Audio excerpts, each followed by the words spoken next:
Kita lanjutkan soal berikutnya, rangkaian RC. Sebuah kapasitor dengan reaktansi kapasitif 40 ohm, berarti ini adalah XC, dihubungkan seri dengan hambatan 30 ohm, berarti di sini R ya. Rangkaian tersebut dipasang pada sumber AC yang tegangannya 220 volt ya, berarti ini V.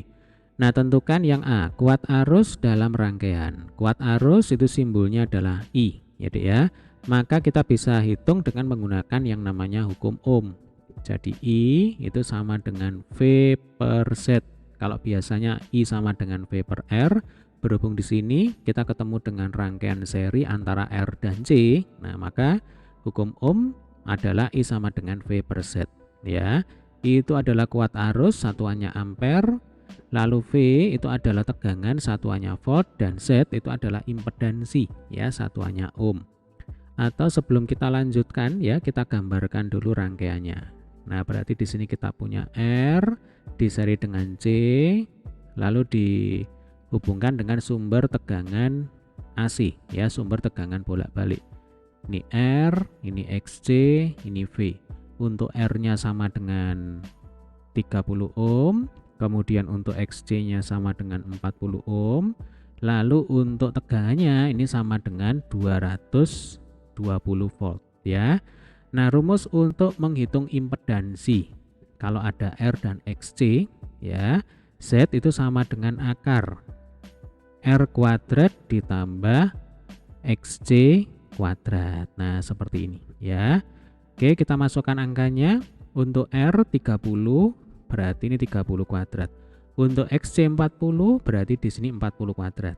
Nah, sebenarnya 30 40 ini kan angka istimewa ya. Jadi ini kan triple Pythagoras. Tanpa perlu repot-repot menghitung, berarti nanti mestinya Z itu sama dengan 50.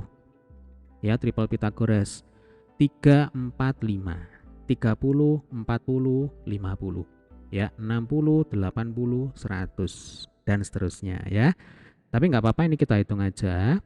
Jadi ini akan sama dengan akar 900 ditambah 1600 sama dengan akar 2500. Akar 2500 itu sama dengan 50.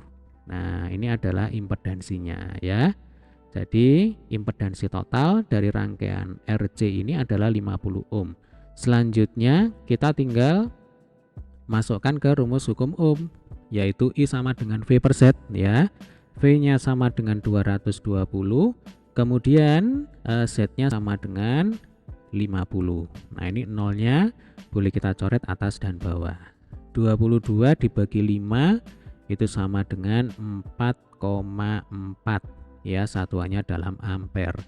Artinya kuat arus yang mengalir dalam rangkaian ini adalah 4,4 ampere.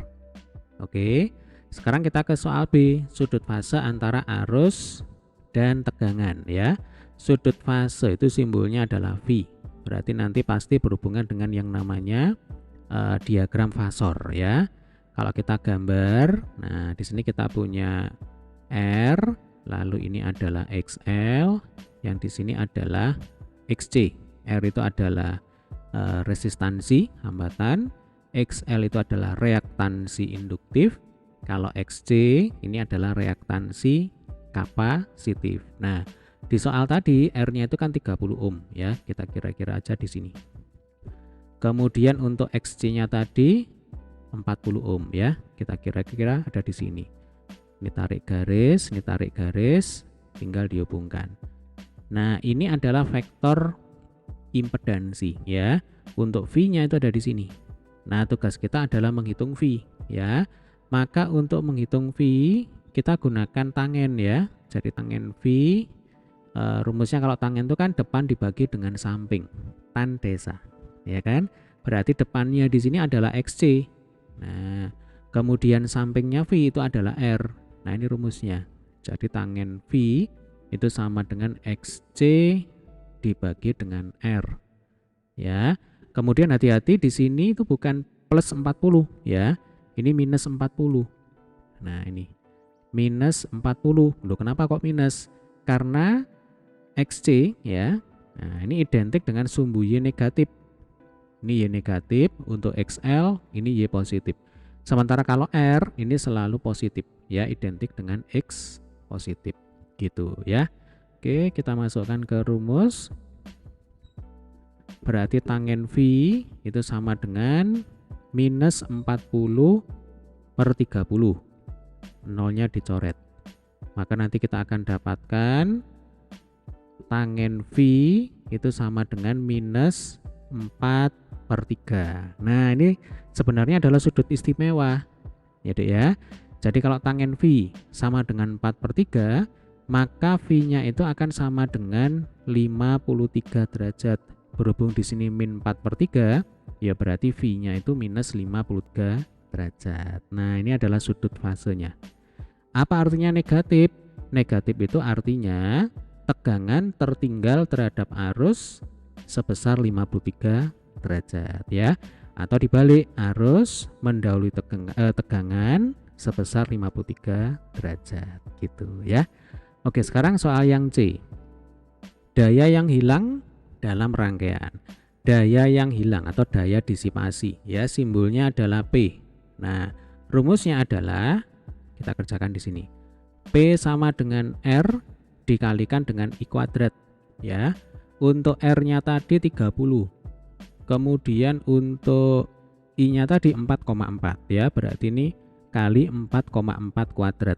Langsung aja kita gunakan kalkulator ya Dek ya. Jadi 30 kali 4,4 kuadrat itu hasilnya adalah 580,8. Nah, ini satuannya adalah watt. Oke, ini jawabannya. Ya, jadi daya yang hilang atau daya yang terdisipasi dalam rangkaian sebesar 580,8 watt. Baik, semoga video ini bermanfaat. Terima kasih.